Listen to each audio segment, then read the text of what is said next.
আছেন? আশা করি সবাই ভালো আছেন। আলহামদুলিল্লাহ আমিও ভালো আছি। অনেকদিন পর আপনাদের মাঝে আবার চলে আসলাম নতুন রূপে নতুন ব্লগ নিয়ে। আশা করি এখন থেকে সবসময় নতুন নতুন ব্লগ পাবেন। তো আজকে গিয়েছিলাম হচ্ছে প্রাণ আরএফএল সেলস কনফারেন্স 2024। এখানে আমাদের কোম্পানির মাননীয় স্যার মহোদয়গণ এবং প্রাণ আরএফএল এর এমডি স্যার, সম্মানিত এমডি স্যার আমাদেরকে আজকে গাইড করেছেন এবং বিভিন্ন পরামর্শ দিয়েছেন। তো চলুন আজকে আমাদের ব্লগটি শুরু করি। ঠিক আছে, নাম্বার 1। তো বন্ধুরা, উনি হচ্ছে আমাদের প্রাণ পাল গ্রুপের সম্মানিত ইডি স্যার। উনি আমাদেরকে তার লেকচার দিয়ে উদ্বুদ্ধ করছেন। তো আসুন আমরা শুনি। 2 নাম্বার কি ভালো? আপনি মেয়ে দেখতে গেছেন, ঘটক যদি বলে ছেলে 2 নাম্বার, ভালো লাগবে? ভালো লাগবে? তাহলে কয় নাম্বার হতে হবে? 1 নাম্বার। আমরা 1 নাম্বার হবো। আমরা চাই এই নভেম্বরের মধ্যে আমরা 1 নাম্বার হবো। আমরা কক্সবাজারে কমিটমেন্ট করে এসেছি ম্যানেজমেন্টের কাছে যে স্যার এসপ্রোতে আমরা নাম্বার 1, তখন আমরা ছিলাম নাম্বার 4। তাই না মাসুদ? 4 নাম্বার ছিলাম আমরা। গত 10 দিন আগে আমরা 4 নাম্বার ছিলাম। আলহামদুলিল্লাহ এখন আমরা 2 নাম্বার এসে গেছি। তো 2 নাম্বার তো থাকা যাবে না। পালের জন্ম।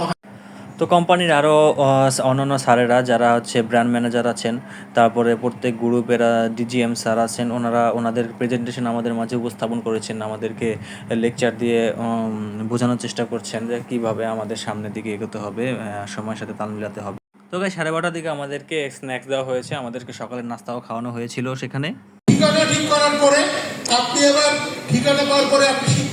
তো বন্ধুরা, উনি হচ্ছে প্রাণ আরএফএল গ্রুপের সম্মানিত এমডি স্যার। উনি আমাদের মাঝে অনেক শিক্ষণীয় কথা বলেছেন। ওনার প্রত্যেকটা কথার ভিতরে অনেক শিক্ষণীয় অনেক কিছু ছিল। তো ওনার কথাগুলো থেকে আমরা বাস্তব জীবনে অনেক শিক্ষণীয় বিষয়গুলো বুঝতে পারবো। চলো ওনার কথাগুলো শুনি। তাহলে এবার আমরা এই এসওসিগুলো আমি আপনাকে বুঝিয়ে বলতেছি কিভাবে আপনি গ্রোথ করতে পারেন, source of growth, right? SOC number 1, কিছুদিন আগে আপনারা কি করেছেন? সব লিস্টিংগুলো আপ টু ডেট করেছেন। আপ টু ডেটের পরে যেটা দেখলাম যে আমাদের সারা বাংলাদেশে 13.5 লক্ষ দোকান, আমরা পার্টি ব্যবহার করি 4,60,000 দোকান,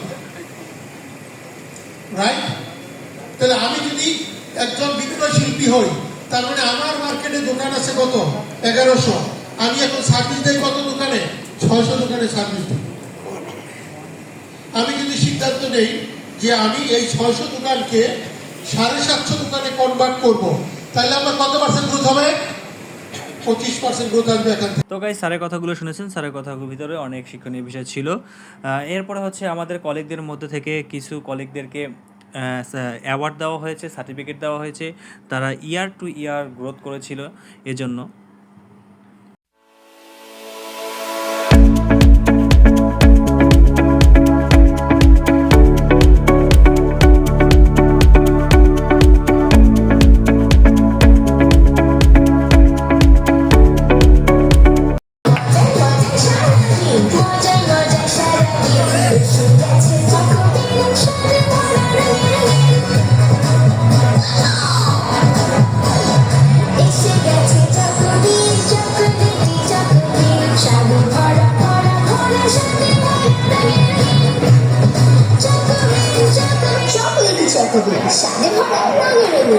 তো গাইস, এবার হচ্ছে লাঞ্চের সময়। লাঞ্চ করতে করতে একটু দেরি হয়ে গিয়েছিল।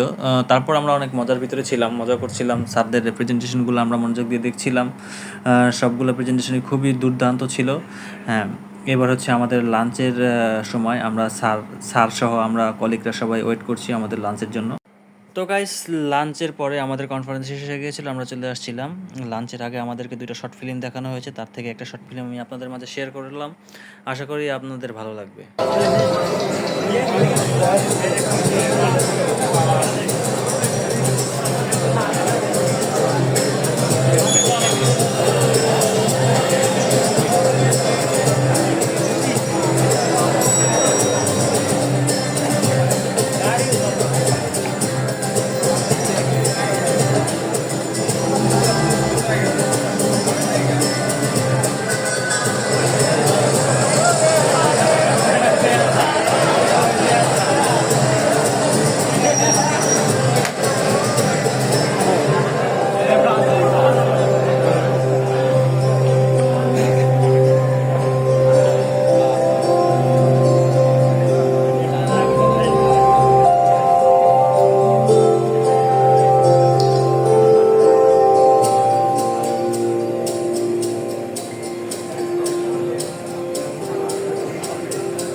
টার্গেটটা অ্যাচিভ করতেই হবে। সেলস মিটিংয়ে স্যারের ইনস্ট্রাকশনগুলো ভালো করে ফলো করতে হবে, আমাকে ভালো করতেই হবে। টার্গেট অ্যাচিভ করবে এসআররা, কিন্তু লিডার হিসেবে ওদেরকে গাইড করার দায়িত্ব আমার। দিনে দিনে মার্কেটে নতুন নতুন কম্পিটিটর আসছে, আমার টিম আমার দিকে তাকিয়ে আছে, আমাকে পারতেই হবে। সেল কখনো এসি রুমে বসে খায় না, মার্কেট ভিজিট করতে হয়, মানুষের সাইকোলজি বুঝতে হয়, ট্রেন্ড বুঝতে হয়, ডিমান্ড ক্রিয়েট করতে হয়। একদিন আমি নিজেকে স্যারের পর্যায়ে নিয়ে যাব, ইনশাআল্লাহ সফল আমি হবই।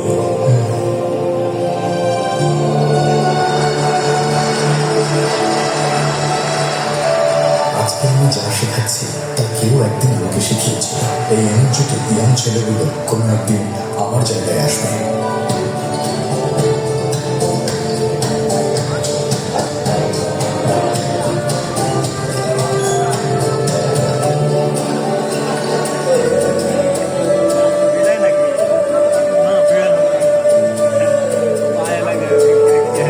আমার কলিগরা কষ্ট করে প্রোডাক্ট সেল করছে, আমি কিছু না করে এখানে বসে থাকতে পারি না।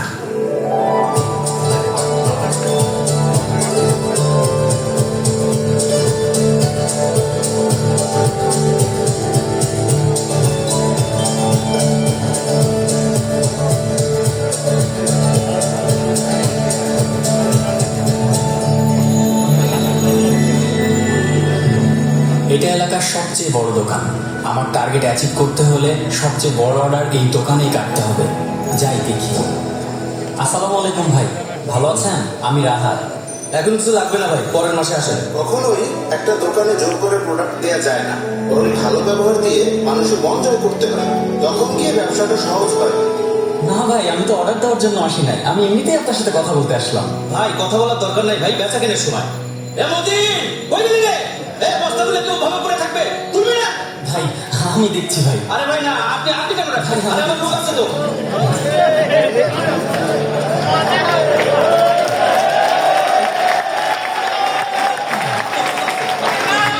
রাখেন ভাই রাখেন। আরে ভাই সমস্যা নেই, কয়টা বস্তায় তো মাত্র 2 মিনিটেই শেষ করে ফেলবো। সমস্যা না ভাই, আমি দেখতেছি দেখতেছি।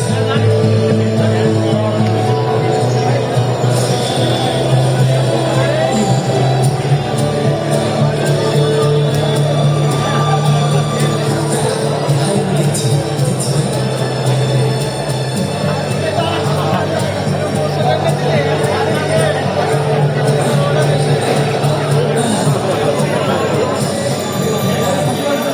সব উঠাই দিছি ভাই। দরকার ছিল না তো এসব করা।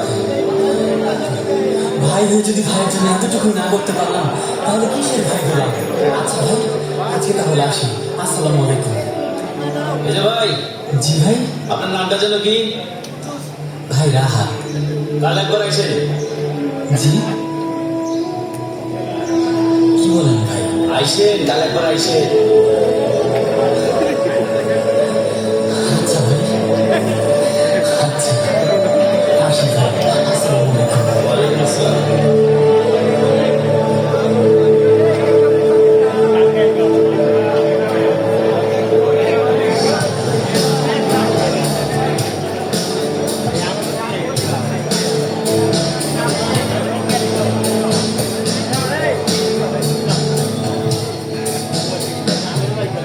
আসসালামু আলাইকুম কবির ভাই। ওয়ালাইকুম আসসালাম। আরে ভাই আপনি আসেন আসেন। কি অবস্থা বলেন ভাই? আপনার শরীর স্বাস্থ্য ভালো? ব্যবসা কেমন চলছে আপনার?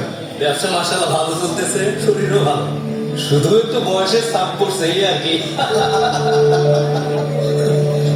বয়সের ছাপ আপনার যেমন পড়েছে আমারও কিন্তু পড়েছে ভাই।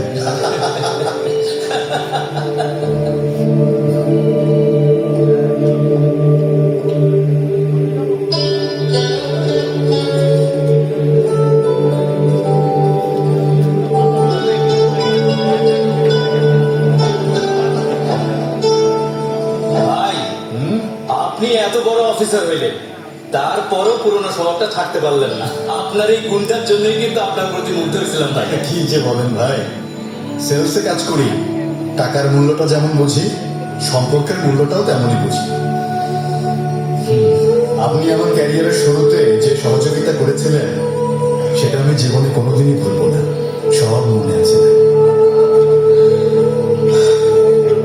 আজ থেকে 12 বছর আগে আজকের দিনে আমি প্রথম আপনার দোকানে এসেছিলাম।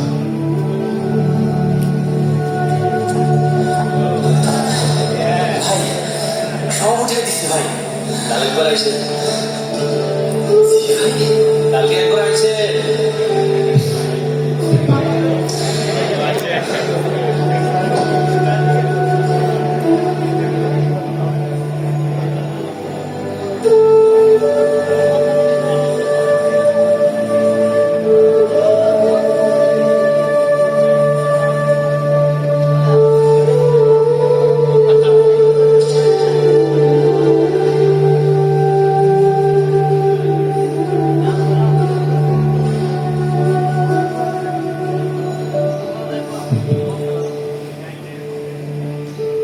ভাই, জি ভাই, আপনার জন্য একটা গিফট নিয়ে এসেছি।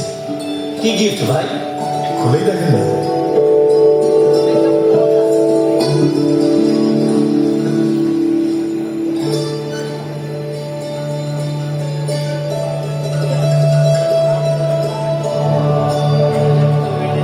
আমাদের ছবি আপনি এতদিন আপনার কাছে রাখছেন ভাই। ওই যে বললাম ভাই, আমরা সম্পর্কের মূল্য দিতে জানি। তো গাইস, আজকের ভিডিও এই পর্যন্তই। সবাই ভালো থাকবেন, সুস্থ থাকবেন, আমার জন্য দোয়া করবেন। দেখা হবে নেক্সট ভিডিওতে।